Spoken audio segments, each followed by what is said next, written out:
Primera de Reyes, capítulo 18, del versículo 41 al 46. Yo siento a Dios en este lugar, aleluya.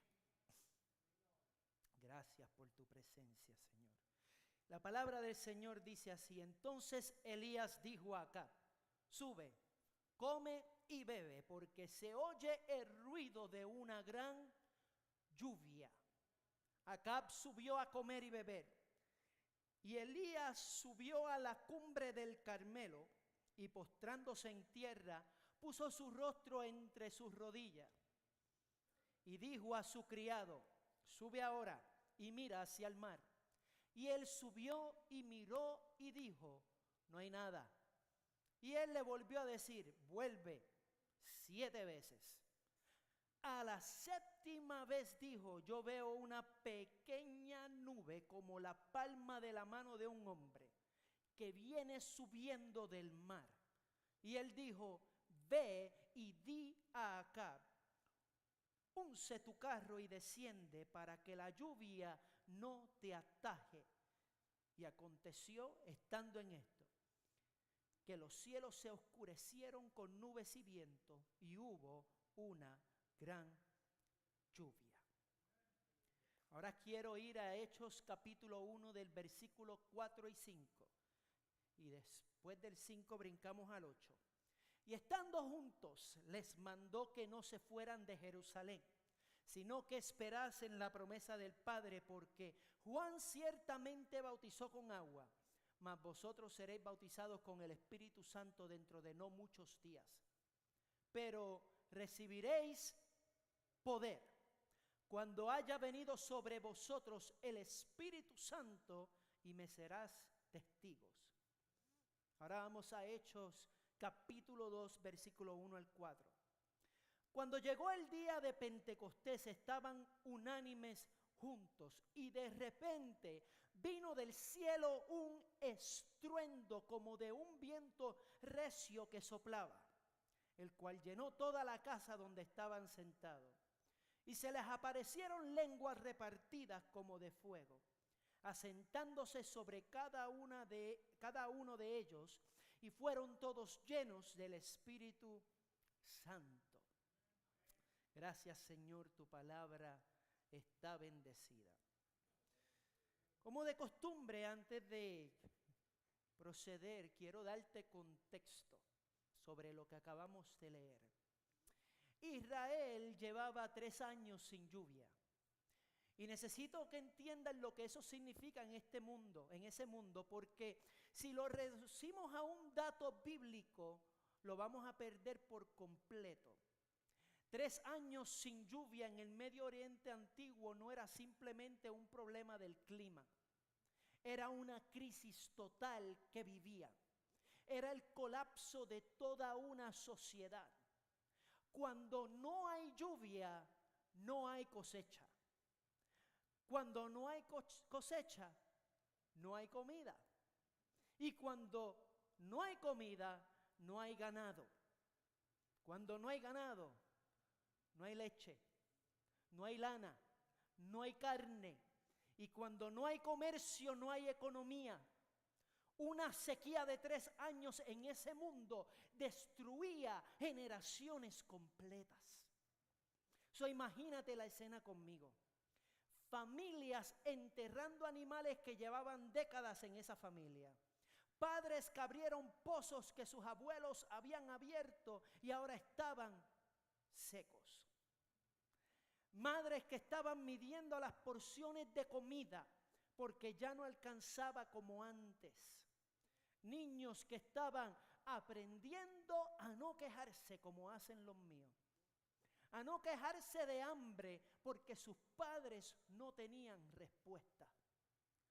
Campos que llevaban generaciones produciendo, ahora partidos por la mitad. Pozos secos, ríos secos, cisternas secas, silencio en el cielo, silencio en la tierra, y oraciones que parecían rebotar de un cielo que no respondía. 3 años completos de eso. es un mes y uno se desespera. Imagínate 3 años. Y en el centro de toda esa crisis hay un profeta. Y ese profeta se llama Elías. Un hombre que no nació en el palacio, que no tenía un ejército, que no tenía título ni estructura institucional, que no aparece en la lista oficial de los grandes de Israel, pero que tenía algo que ningún palacio podía comprar. Él tenía la palabra de Dios sobre su boca. Y fue Elías el que declaró esa sequía. Santiago capítulo 5, versículo 17 lo confirma siglos después. Este hombre oró fervientemente para que no lloviera. Y no llovió por 3 años y 6 meses. No fue un fenómeno meteorológico, no fue ciclo natural, sino que fue una oración con peso profético. Y ahora, esa misma boca que cerró el cielo va a tener que abrirlo. Pero antes de que lleguemos a nuestro texto, yo necesito que entendamos quién era Baal. Porque si no entendemos quién era Baal, no vamos a entender la magnitud de lo que Dios estaba haciendo en esta historia, en estos momentos. Y se nos va a pasar de largo lo que realmente está en juego. Baal no era en su cultura un dios cualquiera. No era simplemente uno de tantos dioses paganos. Baal era específicamente el dios de la lluvia, el dios de la tormenta, el dios de la fertilidad y la abundancia agrícola. En la mitología cananea, Baal era quien montaba sobre las nubes. Baal era el que enviaba el relámpago, el rayo. Baal era el que abría el cielo. Todo el sistema económico, agrícola y religioso de Canaán dependía de la creencia de que Baal era quien controlaba el agua. Si llovía, era Baal. Si había cosecha, era Baal. Si había prosperidad, era Baal. Si la mujer quedaba embarazada, era Baal. Si los animales se reproducían, era Baal. Baal era el dios de la lluvia. ¿Entienden ahora lo que está pasando en este contexto? Cuando Dios le dice a Elías que declare la sequía, no es simplemente un juicio sobre la idolatría de Israel con Baal. Es un desafío directo, frontal, público al territorio mismo de Baal. Dios está diciendo delante de toda la nación, vamos a ver en el terreno donde Baal supuestamente reina, ¿quién realmente controla el agua? Vamos a ver. Vamos a ver si tu Dios de la lluvia puede producir una sola gota. Cuando yo diga que van a haber 3 años de sequía, 3 años de silencio absoluto, donde todos trataron de responder esa pregunta. 3 años en que los mismos sacerdotes de Baal clamaron a su Dios. 3 años en los que el rey Acab y la reina Jezabel hicieron todos los ritos que su religión exigía. 3 años de sacrificio, 3 años de procesiones, de templos llenos y nada, ni una sola gota, porque Baal no existe. Y entonces llegamos al Monte Carmelo. Elías está solo contra 450 profetas del Baal. Y estos profetas no eran principiantes, eran los más entrenados, eran los más conectados con el palacio, los que comían en la mesa de la reina Jezabel. Y clamaron a Baal desde la mañana hasta el mediodía. La palabra nos dice que ellos hasta se cortaron con cuchillos y lancetas como era su costumbre. Ellos se contorsionaron. Ellos bailaron alrededor del altar que habían hecho. Ellos gritaron hasta quedar roncos. Y la Biblia dice algo muy fuerte. Nadie respondió. El cielo se quedó en silencio. Ninguna voz, ningún sonido, nada, porque Baal no existe. Nunca existió. Y entonces Elías mandó al pueblo que se acercara. Vengan acá. Acérquense. Por si hay una excusa, quiero que lo veas desde cerquita. Y oró una oración sencilla, directa, sin espectáculo. Y la palabra nos dice que el fuego de Dios descendió del cielo y consumió el holocausto, consumió la leña, consumió las piedras y el polvo y lamió hasta el agua que estaba en la zanja alrededor del altar. Hay un detalle que yo no puse en mis notas, pero que te ayuda a entender la gravedad y lo que Elías quiso mostrarle. Cuando le tocó a Elías, él le dijo a su siervo: quiero que metas 12 cántaras de agua encima de ese altar. Quiero que la zanja completa se llene y rebose, para que no haya duda que el fuego que va a bajar es del Dios viviente. Cuando el fuego bajó, la palabra dice que el pueblo se cayó sobre su rostro y declaró con una sola voz: Jehová es el Dios, Jehová es el Dios. La victoria era total, era histórica, no había ningún precedente. Y ahí es exactamente donde comienza nuestro texto hoy. Porque después de todo eso, con la victoria ganada, con el pueblo de rodillas, con los profetas de Baal eliminados, con el altar en cenizas, con la confesión nacional hecha, todavía no había llovido. Ahora, por favor, no pases esto por alto. Se puede ganar la confrontación y todavía estar esperando el derramamiento. Espero que me siga. Se puede tener la victoria espiritual y todavía vivir en sequía. I'm preaching to somebody today. Se puede saber la verdad doctrinal y todavía no haber experimentado la lluvia. Se puede haber vencido al Dios falso en tu vida y todavía estar esperando que el cielo se abra sobre tu familia.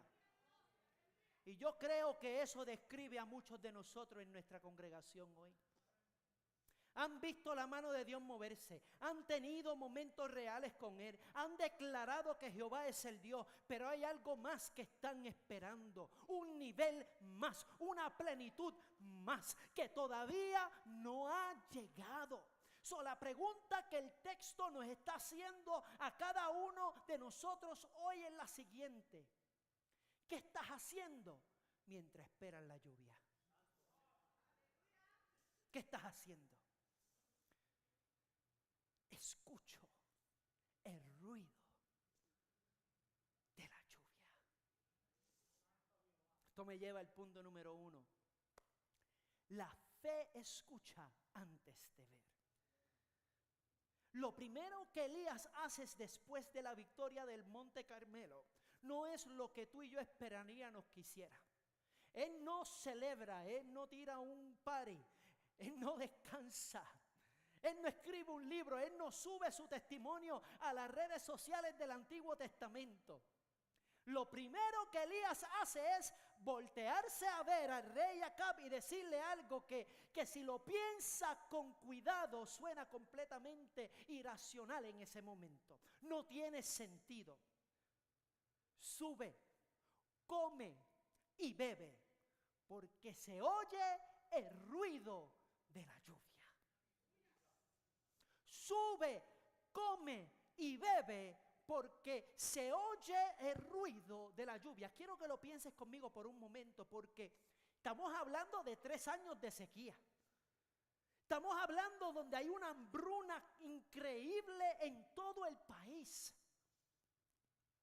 Sube, come y bebe, usa de los recursos que tiene. Escucho el sonido de la lluvia.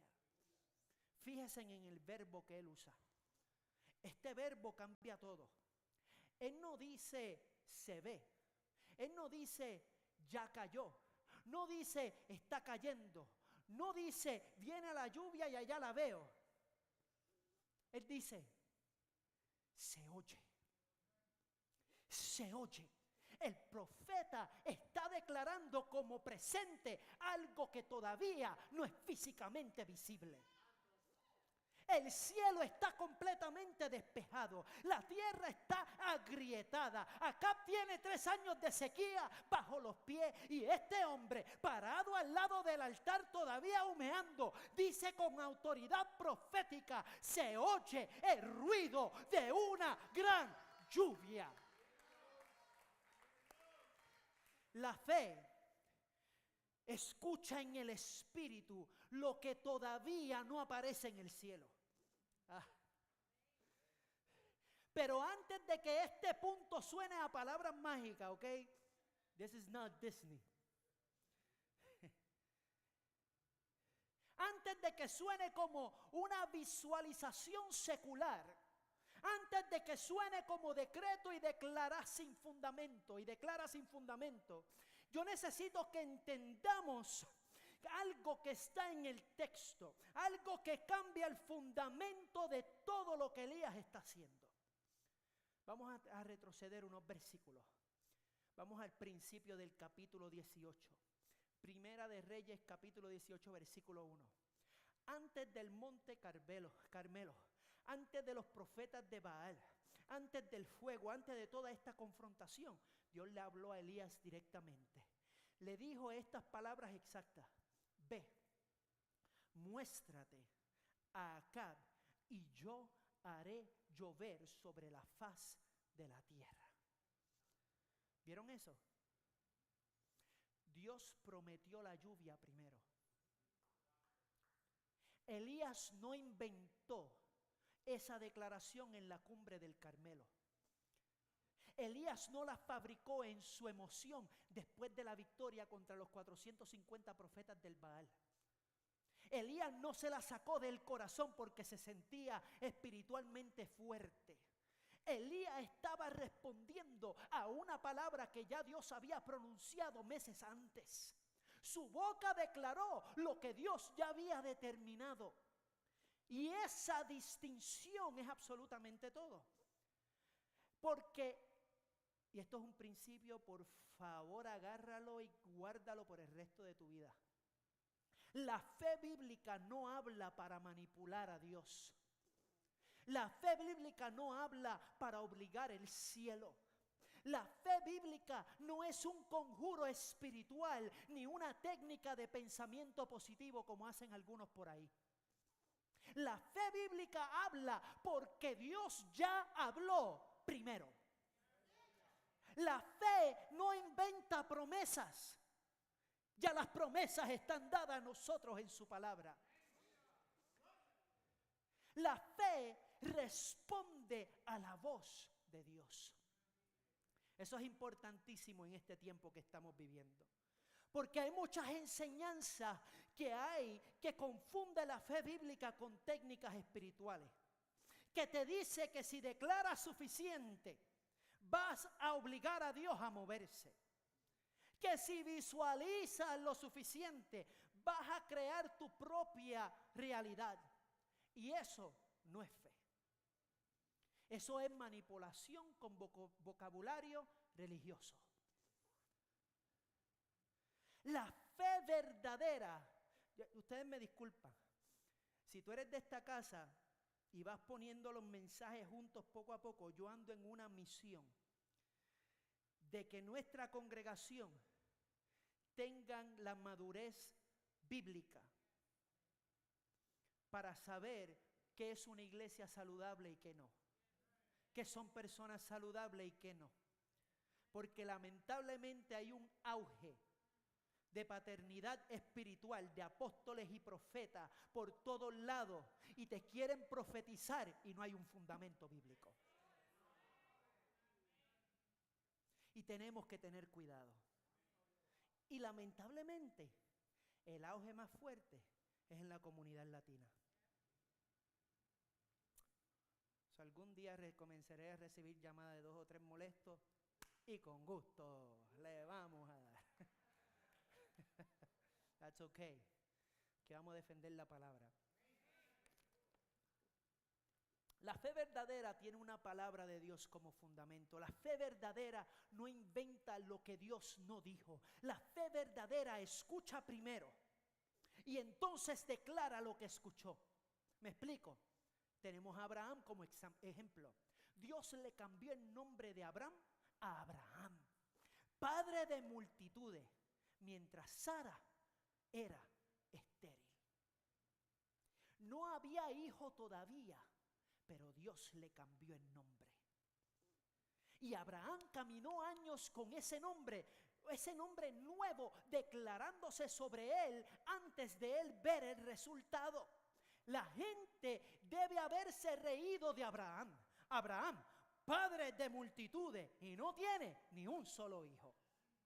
Pero Abraham no inventó esa promesa. La recibió de Dios y la sostuvo en su boca hasta que llegó el cumplimiento. Como David. David fue ungido como rey siendo niño en la casa de su padre. Y después de eso pasó años huyendo de Saúl, viviendo en cuevas, fingiendo locura, durmiendo entre las rocas. Pero cada vez que David tomó decisiones, las tomó como rey. Aunque todavía no se hubiera sentado en el trono, porque David tenía una palabra del profeta Samuel sobre su vida que era más real que su circunstancia presente. Como María, una jovencita en Nazaret, a la que un ángel le dice que va a dar a luz al Hijo de Dios. Y ella responde: hágase conmigo conforme a tu palabra.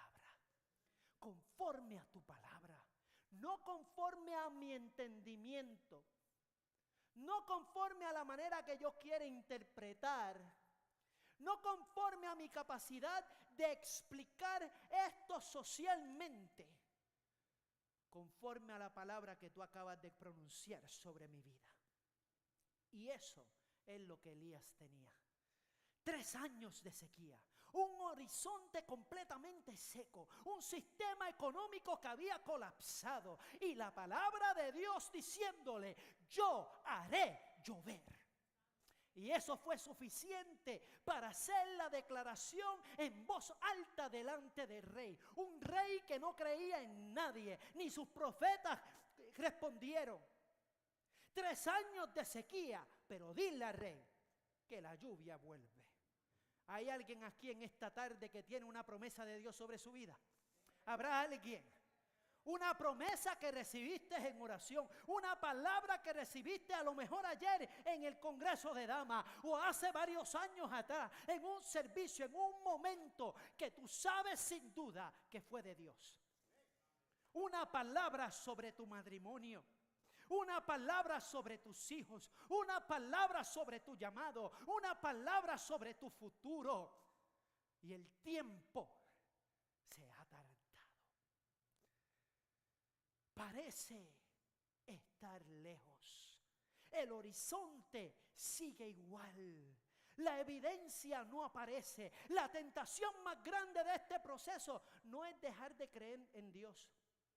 La tentación más grande es dejar de declarar lo que Dios dijo, porque la realidad todavía no la demuestra en mis ojos. Elías ya llevaba 3 años de sequía y todavía declaró lluvia.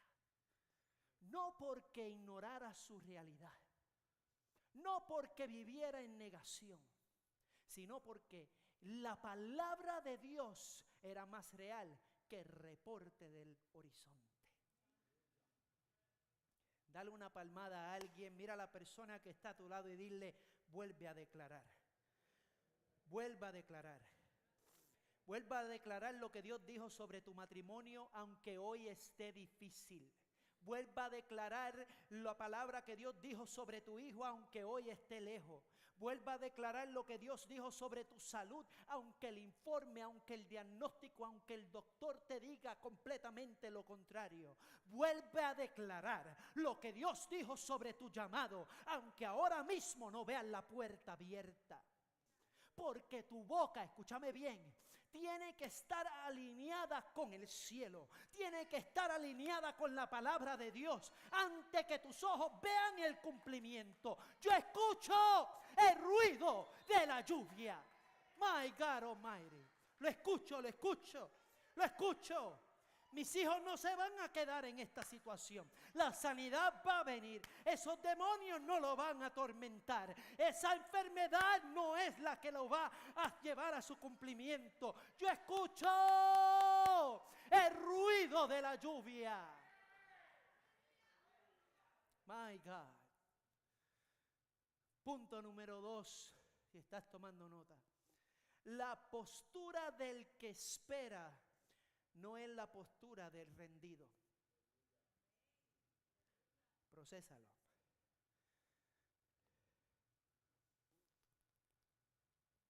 La postura del que espera no es la postura del rendido. Después de hacer la declaración a Acab, Elías subió a la cumbre del Carmelo. Y postrándose él en tierra, él puso su rostro entre sus rodillas. Antes de entrar a lo que significa esa postura, yo necesito que notemos algo que está en los versículos anteriores. Algo que en la urgencia del momento sería fácil pasar por alto, pero que es clave de todo lo que sigue. Antes de pedir el fuego, antes de orar por la lluvia, antes de la confrontación con los profetas de Baal, Elías hizo algo. Él reparó el altar al Señor que había sido destruido. Él tomó 12 piedras, una por cada tribu de Israel, y reconstruyó el altar. Las 12 piedras eran el recordatorio profético de la identidad del pueblo, de quién ellos eran, de dónde vienen, de quién los libró, de quién es su Dios, de quién ellos le pertenecen, de que aunque la nación estaba dividida proféticamente entre Israel del norte y Judá del sur, y Judá del sur, en el corazón de Dios seguía siendo un solo pueblo. El altar estaba roto porque el pueblo lo había dejado romper. Nadie lo había mantenido. Nadie había cuidado el altar. Habían dejado que se cubriera de maleza, o sea, ya ni sabían identificarlo, que las piedras se cayeran, que el lugar de encuentro con Dios se convirtiera en ruinas. Y Elías, antes de pedir nada, antes de orar por nada, antes de declarar algo, reparó el altar.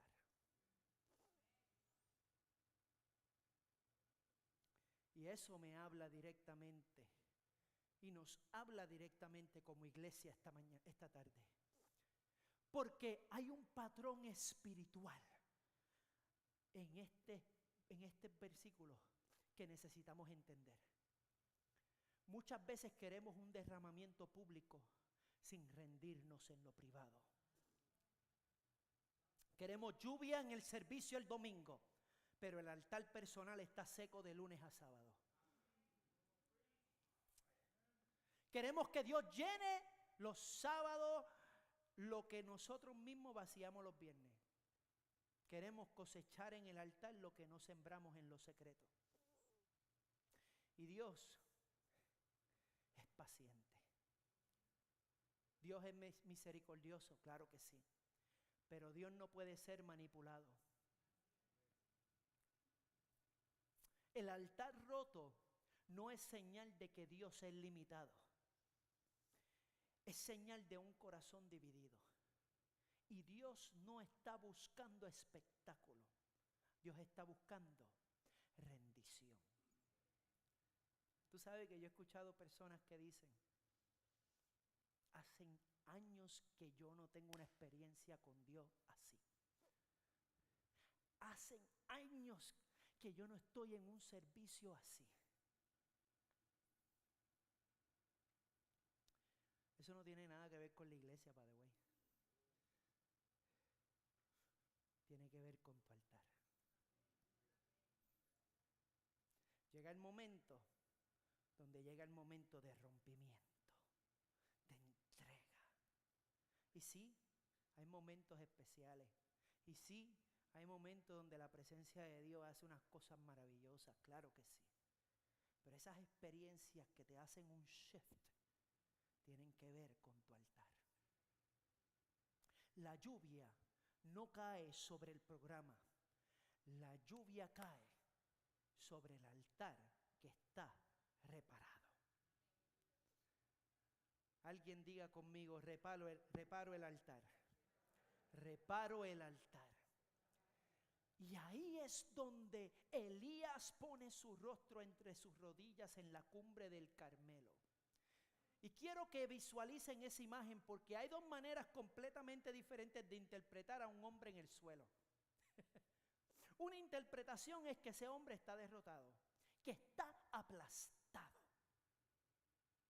que el peso lo venció, que ya él no puede más, que llegó al final de su fuerza y desde afuera esa es la lectura más obvia. Un hombre que está solo en la cumbre de una montaña con la cara entre las rodillas después de haber predicado solo contra 450 profetas falsos. Cualquiera diría que ese hombre colapsó, que ese hombre se cansó, pero hay otra interpretación. Y los estudiosos de las costumbres del cercano Oriente Antiguo nos dan luz sobre esto. Sobre qué estaba Elías haciendo, porque poner el rostro entre las rodillas era la postura asociada con el parto. Ay, con el alumbramiento. Era la postura de la mujer en trabajo de parto. Elías no estaba en la postura de la derrota. Elías estaba en la postura de dar a luz. Elías no estaba tirado en el suelo porque se rindió. Elías estaba en el suelo porque estaba pariendo la lluvia en el espíritu antes de que cayera en la tierra. I'm preaching better than you're responding. I'm telling you right now. Hay cosas que no nacen en la plataforma. Hay cosas que no nacen en el público. Hay cosas que no nacen cuando un hijo de Dios se mete. Hay cosas, que solo nacen cuando tú y yo nos metemos en los secretos con Dios. Cuando doblas las rodillas y se quedas ahí hasta que algo cambia en la dimensión espiritual. Mira, cuando yo llegué a Oregon a ministrar a mi familia, yo llegué en lo único que yo sabía. Yo tenía un año de apto, que lo creó este hombre que está aquí, yo no lo conocía hace 20 años atrás. Adiestramiento para todo obrero. Es básicamente un discipulado. Y Dios me llama para Oregon. Y estoy en Oregon en el 2004. Yo no sabía nada más que ayuno y oración y leer la palabra. Y Dios me llama a ministrarle a mi familia. Comenzamos a hacer vigilia y yo lo único que sabía era interceder. Yo lo único que sabía era orar. Yo lo único que sabía era buscar su presencia, negarme a mí mismo para que Él sea exaltado. Y yo llamaba al pastor para atrás, Víctor Ramos, de Pinellas Park, todavía está pastoreando, y le decía: pastor, Dios está haciendo estas cosas, Dios está liberando, Dios está sanando, Dios sacó estos demonios de aquí y de allá, que si esto y lo otro, y Dios me mostró esta figura y qué sé yo qué. ¿Cómo tú sabes todas esas cosas? Digo, pastor, yo no sé nada, yo lo único que hago es ayuno y oración. Hay algo que sucede Cuando tú te metes en intimidad con Dios, hay dimensiones que tú comienzas a experimentar cuando tú lo buscas en privado. Cuando tú cierras las puertas y tú dices, no me moleste, no me distraiga, que está la comida, ok, cuando salga. Pero tú vas a buscar la presencia hasta que el cielo responda.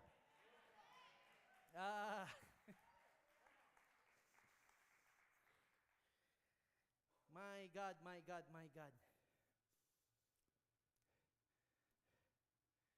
En esa postura estaba Elías.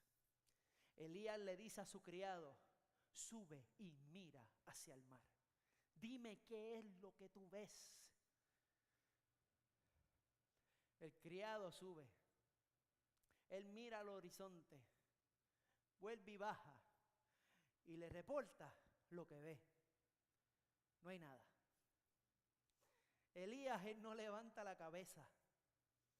Él sigue en la postura de dar a luz. Él no abre los ojos para mirar al siervo cuando le da el reporte. Él no pregunta detalles. Solo dice una palabra: vuelve. El criado vuelve a subir. Vuelve y mira. Vuelve y baja del monte. No hay nada. Vuelve. No hay nada. Vuelve. No hay nada.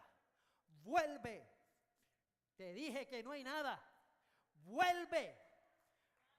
No hay nada. Vuelve. 7 veces. 7 veces el mismo reporte. 7 veces el horizonte completamente vacío. Y 7 veces Elías permanece exactamente en la misma postura, con el rostro entre las rodillas, sin moverse, sin ceder, sin cambiar. Noten la tensión que hay aquí. El criado tenía vista, él tenía ver, él no andaba con espejuelo como yo, él podía ver. Elías tenía palabra. Él tenía vista y no veía nada. Pero Elías tenía una palabra de parte de Dios. El criado reporta el horizonte. Elías responde desde la promesa. El criado le hablaba a Elías del presente. Elías estaba conectado con el futuro que ya Dios había declarado. Tú no puedes dejar que un horizonte vacío cancele una palabra llena de Dios sobre tu vida, sobre tus hijos, sobre tu matrimonio, sobre tu familia, sobre tu hogar. Tú no puedes permitir, porque eso es lo que está pasando en la vida de mucha gente en esta casa. El reporte del horizonte está cancelando la palabra que recibieron. El doctor dice una cosa y por eso dejan de creer lo que Dios dijo. El abogado dice una cosa y por eso dejan de declarar lo que Dios prometió. Lo escuchamos en el Día de las Madres de nuestra hermana pastora Marisol y su esposo Julio, donde el diagnóstico es que tu hija está loca, donde la tenían medicada, donde en el cuarto la veían poniéndose, quitándose la ropa, poniéndose, quitándose la ropa, hablando sola. La dieron por loca, pero el ayuno y la oración. Yo vengo a hablar de fe en este lugar. Estamos en Pentecostés y hay un viento moviéndose en esta casa. Si tú le crees a Dios, 2 años después, su hija salió de ese diagnóstico.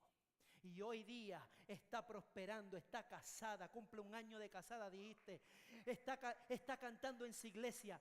Para decirte cuánto más Dios se luce. Ella estuvo cantando con CeCe Winans, que es una de las cantantes más conocidas en el mundo cristiano, en el Dove Awards por televisión. Eso lo hace, papá, eso lo hace Dios. Pero hay que meterse, hay que luchar. Y para decirte más,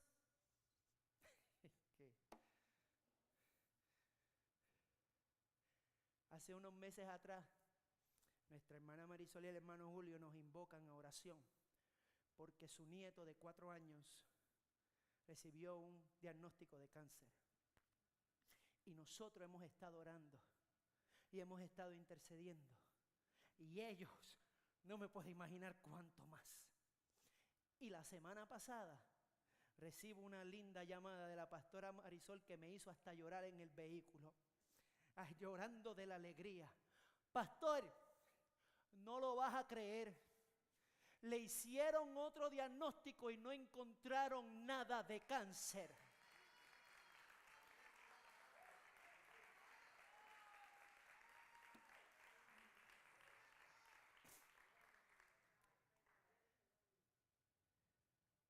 Eso lo hace Dios.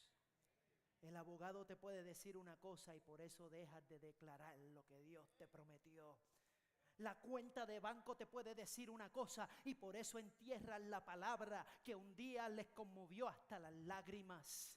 Y el criado se vuelve más autorizado que Dios. El que te da el reporte termina teniendo más autoridad que el Dios mismo que te dio una palabra sobre tu vida. Pero Elías no permitió que el reporte del criado cancelara la palabra de Dios sobre su vida y para la nación. Y por eso él siguió mandando al criado a mirar. Vuelve una vez más, vuelve y mira otra vez, no te canses, vuelve y mira. Y en el número 7, ¿sabes qué? El número 7 en la Biblia hebrea no es un detalle decorativo. 7 es el número de la plenitud del pacto, de la obra completa, del descanso después del trabajo terminado. Cuando Josué marchó alrededor de Jericó, fueron 7 días. Y en el séptimo, 7 vueltas. Y los muros cayeron. Cuando Naamán se sumergió en el Jordán porque tenía lepra, fueron 7 veces que el profeta le dijo que se sumergiera. Y en la séptima su piel fue restaurado como la piel de un niño. Cuando Dios creó los cielos y la tierra, fueron 6 días de trabajo y en el séptimo descansó. 7 es el número donde Dios cierra lo que Él mismo abrió. Y aquí está la pregunta más incómoda de este mensaje en este día. ¿En qué número estás tú? ¿En qué número estás tú? ¿En qué número tú estás? Porque el problema de muchos nosotros no es la falta de fe. El problema es que dejamos de mandar al criado después de la 3.ª vez. Oramos una semana y no pasó nada. Oramos un mes y no pasó nada. Oramos un año y no pasó nada. Y en algún punto, sin darnos cuenta, sin tomar la decisión formal, cerramos esa petición. La archivamos, la guardamos. My God Almighty. La pusimos en la categoría de cosas que no fueron. Y el cielo todavía no había terminado de responder. Hay alguien aquí en esta tarde que está en la 5.ª vez. Hay alguien aquí que está en la 6.ª vez. Y la fatiga de esperar le está diciendo que ya no tiene sentido volver a mirar. Que si no llegó en las primeras 6 veces, no va a llegar en la 7.ª. Que es mejor que te protejas del dolor, de la decepción.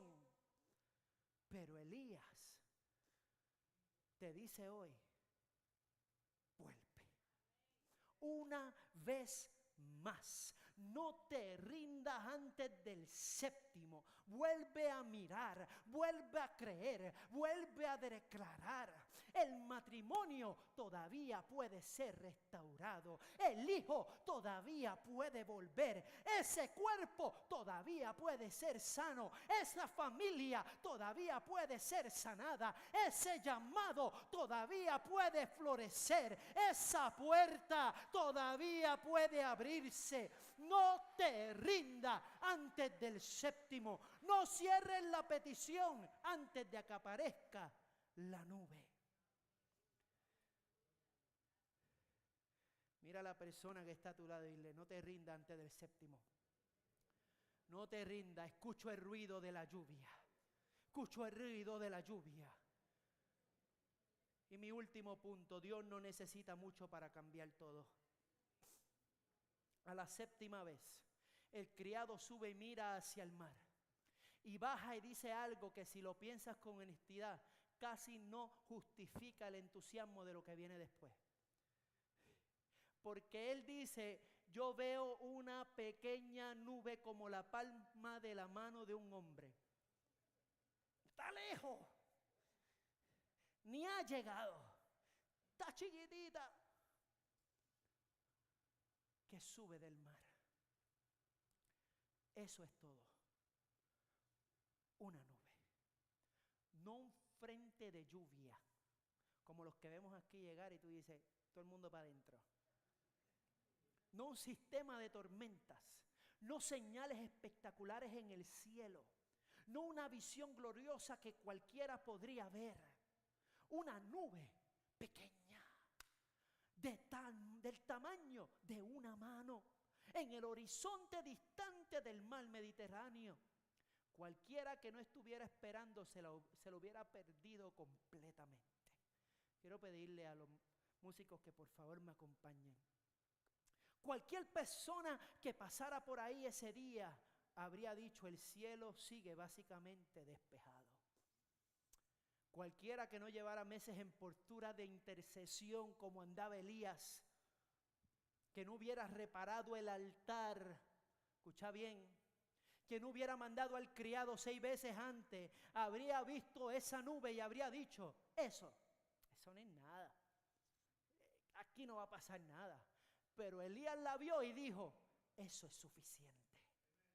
Eso es suficiente. Para el que no tiene fe, una nube pequeña no es nada. Pero al que ha estado orando, al que ha estado en intercesión, al que ha estado entre sus piernas, su cabeza entre sus piernas, una nube pequeña es el comienzo de todo. Y le manda decir a Acab: unce tu carro y desciende para que la lluvia no te ataje. Sin haber visto todavía la lluvia, sin que hubiera caído ni una sola gota, solo con una nube del tamaño de una mano en el horizonte, Elías declara con autoridad que la lluvia viene con tanta fuerza que si el rey no se prepara, lo va a alcanzar en el camino y se va a quedar atascado en el lodo. Una mano, eso es todo lo que tenía. Pero esa mano fue suficiente para que el profeta declarara la abundancia. Y aquí está la pregunta para ti de este momento. ¿Cuál es la nube pequeña que Dios te ha dado a ti? ¿Cuál es?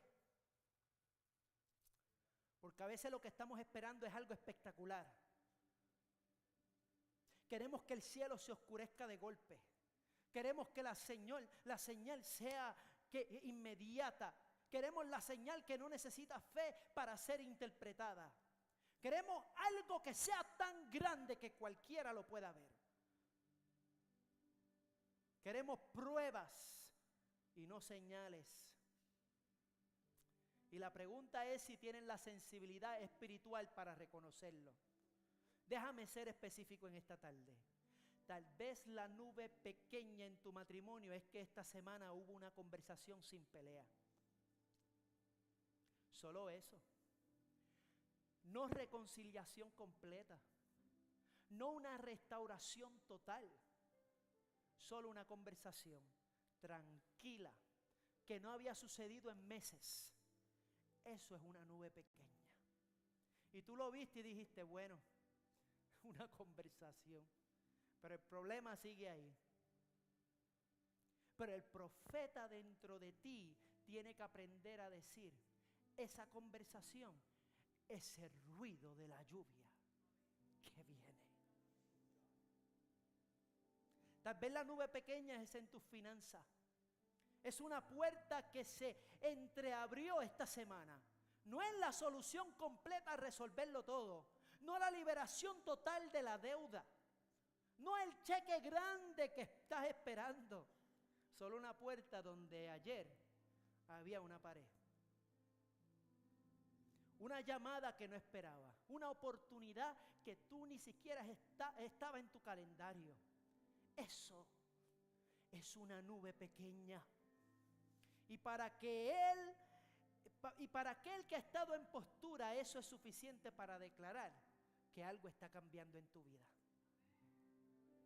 Tal vez. La nube pequeña es que esa persona por la que lleva 7 años orando, ese hijo, ese hermano, ese esposo, esa esposa, ese familiar, ese amigo, está sentado en esta iglesia hoy. No ha entregado su vida todavía, pero está aquí.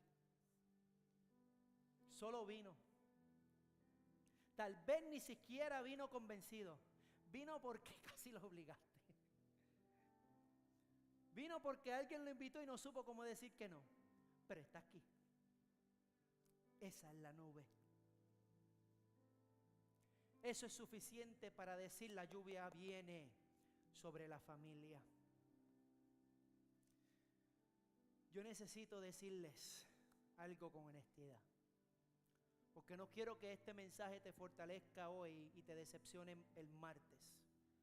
No quiero crear en ti una expectativa que la realidad no va a confirmar exactamente como tú lo imaginaste. La lluvia no siempre llega en la forma que uno imagina. En mi vida nunca ha llegado como yo imaginé, pero siempre llega en la forma que Dios sabe que yo necesito. A veces Dios cambia la situación. A veces Dios cambia mi corazón en medio de la situación. A veces abre la puerta que yo estaba tocando. A veces cierra esa puerta y abre otra que yo ni sabía que existía. A veces me da el milagro inmediato. Y a veces me da gracia para permanecer fiel mientras la puerta todavía se abre. O sea, a veces la sanidad es física. A veces la sanidad del alma. A veces es externo. A veces el cambio es interno y nadie lo ve excepto yo y Dios. Pero esto es lo que sí puedo prometerte con base bíblica. Cuando el Espíritu viene, nunca deja la tierra igual como la encontró. Nunca. Una nube es suficiente. Una conversación es suficiente. Una puerta entreabierta es suficiente. Porque cuando Dios está detrás de lo pequeño deja de ser pequeño. Cuando Dios respira sobre 5 panes y dos peces, alimenta a 5,000. Cuando Dios toca 5 piedras lisas, derriban a un gigante. Cuando Dios sopla sobre un puñado de polvo, nace un hombre. Cuando Dios pone su mano sobre una nube del tamaño de una palma, oscurece el cielo entero. Lo pequeño en las manos de Dios deja de ser pequeño. Escucho el ruido de la lluvia. Estemos de pie.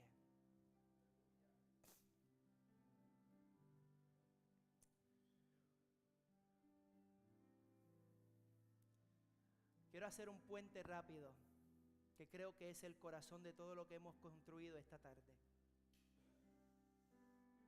Esto que hemos hablado es la imagen profética de algo que se repitió siglos después a una escala completamente distinta. Después de la resurrección, los discípulos habían visto el fuego. No fuego literal, pero habían visto algo que ningún ser humano en la historia de la humanidad había visto antes. Habían visto al hombre crucificado caminando entre ellos, mostrándole las heridas, respondiendo sus preguntas. 40 días completos de apariciones. 40 días de evidencia incontrovertible de que la muerte había sido derrotada en persona. El fuego había caído. La victoria más grande de la historia estaba consumada. Y sin embargo, Jesús se para delante de ellos antes de ascender al cielo y les dice algo que después de 40 días con el resucitado suena casi increíble. No se vayan de Jerusalén. Esperen. La razón que nosotros celebramos día de Pentecostés este domingo es porque hoy es 50 días. Hoy es el día número 50, todos los años que cae Pentecostés, es el día número 50, escúchame bien, de cuando celebramos Pascua en abril. De hecho, ¿cuándo fue? A principios de abril, finales de marzo. Hoy es el cumplimiento de 50. Cuando Dios le dice no se vayan de Jerusalén, esperen después de todo lo que vieron, después de la resurrección, después de 40 días con el Cristo vivo, después de haber recibido ya la gran comisión, esperen. ¿Por qué? ¿Qué más podía haber? ¿No era la resurrección la cumbre de todo? No. El fuego no era todo lo que Dios había prometido. Recibiréis poder cuando haya venido sobre vosotros el Espíritu Santo y me seréis testigos. No es suficiente el conocimiento de la resurrección. Necesita poder. No solo la comisión, necesita poder. El poder para sanar enfermos, el poder para predicar con autoridad que rompe yugo, el poder para orar hasta que el cielo se abre. Y ese poder no venía con el fuego de la resurrección, ese poder venía con el derramamiento del Espíritu. ¿Ven el paralelo? Como Elías, que había visto el fuego descender sobre el monte Carmelo, pero todavía no había visto la lluvia. Los discípulos habían visto el fuego descender en el momento que Cristo murió y resucitó, pero no habían visto el derramamiento del Espíritu Santo. Y así como Elías se postró en el Carmelo con el rostro entre las rodillas en postura de intercesión, 120 personas se reunieron en el aposento alto en Jerusalén, unánimes, en el mismo lugar, con el mismo corazón, con la misma expectativa, en postura de recibir. Hoy aquí habemos, creo que 157. Y 10 días después, en la fiesta de Pentecostés, en el día número 50, llegó la lluvia. De repente vino del cielo un estruendo, como de viento recio que soplaba, y llenó toda la casa donde estaban sentados, y fueron todos llenos del Espíritu Santo. La nube del tamaño de una mano se convirtió en cielo oscurecido. La oración del aposento alto se convirtió en derramamiento sobre toda carne. Lo que Elías escuchó en el Espíritu, los 120 lo vieron en su cuerpo.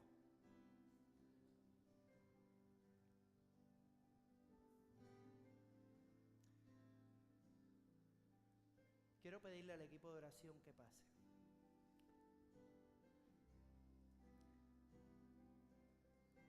Joel lo dijo: derramaré mi espíritu. Derramar el lenguaje de agua. Isaías lo dijo: yo derramaré agua sobre el sequedal y ríos sobre la tierra árida. Mi espíritu derramaré sobre tu generación.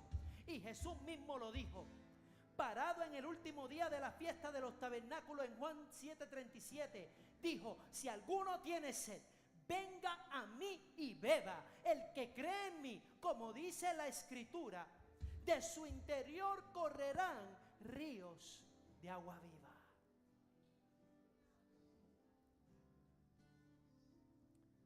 Aleluya. Lo que Elías escuchó en el Espíritu sobre el monte Carmelo, Pedro lo vio cumplirse con sus ojos en el aposento alto de Jerusalén. Lo que era la nube del tamaño de una mano en el siglo 9 antes de Cristo se convirtió en el cielo oscurecido con nubes y viento en el primer siglo en Jerusalén. Y desde ese día, esa lluvia no ha dejado de caer en la historia de la iglesia.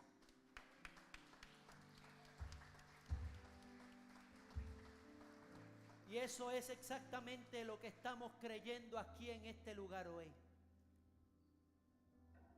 Nosotros hemos visto el fuego de Dios en esta casa. Nosotros hemos visto la presencia de Dios. Hemos visto los milagros. Hemos visto como la hermana Brenda recibió un diagnóstico donde no encontraron nada. Donde ella misma sintió que el cáncer que le habían detectado en el pecho fue removido. Hemos visto la mano de Dios en este lugar. Hemos visto sanidad, hemos visto matrimonio restaurado, hemos visto familias restauradas, hijos que vuelven al Señor.